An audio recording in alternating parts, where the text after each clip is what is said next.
কাঁদছে কেন? কি হয়েছে? তোমরা কাঁদছো কেন? মুন্নিকে স্কুল থেকে নিয়ে আসছিলাম, কতগুলো ছেলে মুখে কালো কাপড় বেঁধে বাইকে এসে একটা স্কুল ছাত্রীর সাথে এমন ব্যবহার? তোকে নিয়ে থানায় যাবো। ওগো তোমার পায়ে পড়ি, মেয়েটার বিয়ে দিতে হবে, তুমি চেপে যাও। পাশায় বাবা মা, মেয়ে সম্মানের দিকে তাকে চুপ করে থাকতে হচ্ছে। এবার কি হবে? মেয়েটা যে পেটে বাচ্চা। তাড়াতাড়ি বিয়ের ব্যবস্থা করো।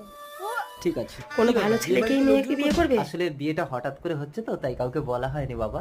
এই মেয়ে তো রেপ হয়েছিল, এখানে বিয়ে করবো না। ছেলেটা কি করে জানলো যে মেয়েটা ধর্ষিতা? ভ্রষ্ট হবে।